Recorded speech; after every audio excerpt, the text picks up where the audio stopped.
अस्सलाम वालेकुम। मैं डॉक्टर शाहिद रज़ा आपको वेलकम कहता हूँ। उम्मीद है आप खैरियत से होंगे।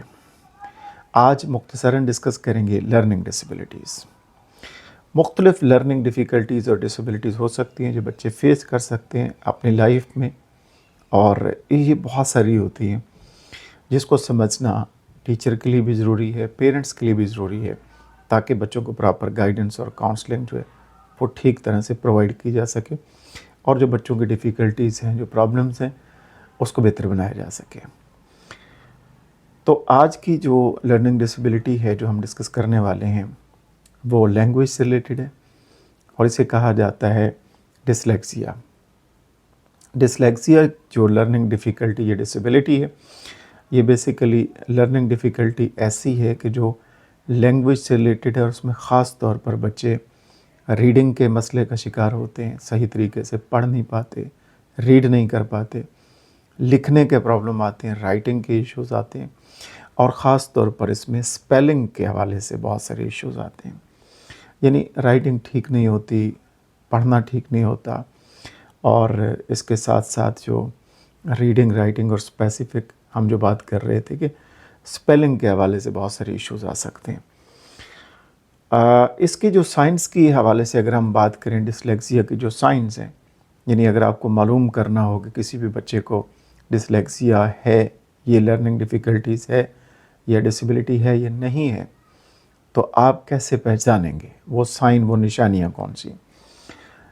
तो एक्सपर्ट्स ने कुछ निशानियाँ बताई हैं। अगर ये किसी बच्चे में आप देखें तो आप फील कर सकते हैं, आप ऑब्ज़र्व कर सकते हैं कि इस बच्चे को ऐसा ना हो कि ये बच्चा डिसलेक्सिया का शिकार हो।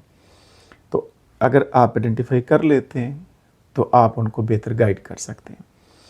देखिए, सबसे पहले तो ऐसा बच्चा जो क्लास में आपको लगे एज ए टीचर कि वो बहुत ही स्लो है लिखने के हवाले से, राइटिंग बहुत दूसरे बच्चों के निस्बत कंपैरेटिवली जो है वो स्लो जो है वो लिखता है, या रीडिंग करता है तो वो बहुत स्लो करता है, ये एक साइन है डिसलेक्सिया का।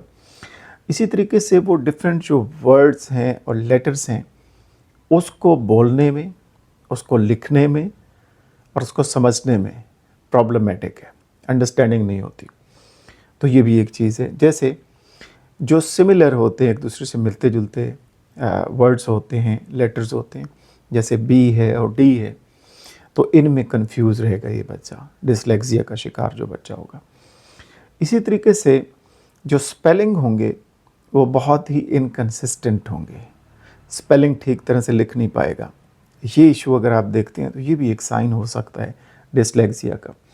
इसी तरीके से ऐसे बच्चे जिनको आप कोई चीज़ बताना चाह रहे हैं तो वर्बली जो है वो इन्फॉर्मेशन तो समझते हैं, चीज़ को, आपके मैसेज को पिक करते हैं वर्बली, बट जब उनको कहा जाए कि आप लिखिए तो लिखते वक्त वो डिफ़िकल्टी फील करते हैं, वहाँ प्रॉब्लमेटिक हो जाते हैं, वहाँ उनको इशू होता है, लिखने में मसाइल पेश आ सकते हैं। तो ये भी एक साइन हो सकता है। इसी तरीके से एक सीक्वेंस और डायरेक्शन जो है वो फॉलो नहीं करते। एक जो लॉजिकल सीक्वेंस होता है, एक डायरेक्शन होती है किसी भी चीज़ को अंडरस्टैंड करने के हवाले से, फिर उसको रिटन फॉर्म में लेके आने के हवाले से, लिखने के हवाले से, वहाँ डिफ़िकल्टी फील करते हैं।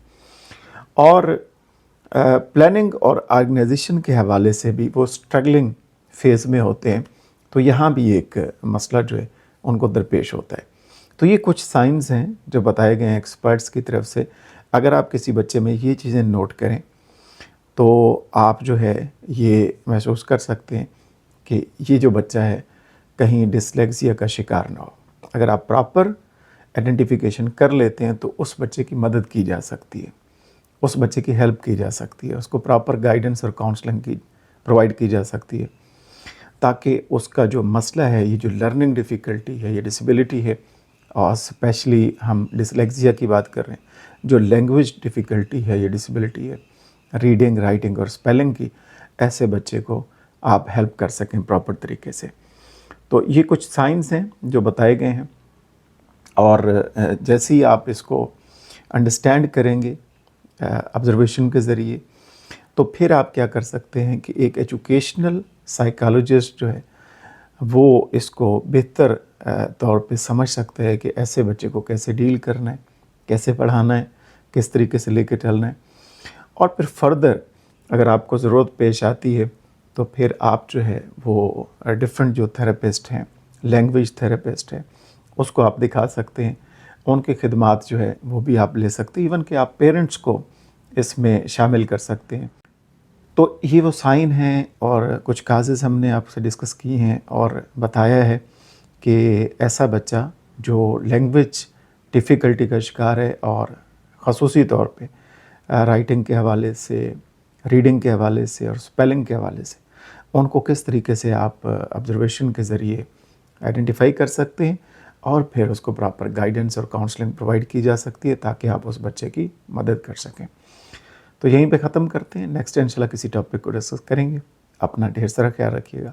ہمیشہ خوش رہیں، صحت مند رہیں اور دوسروں کو بھی خوش رکھیں. اللہ حافظ.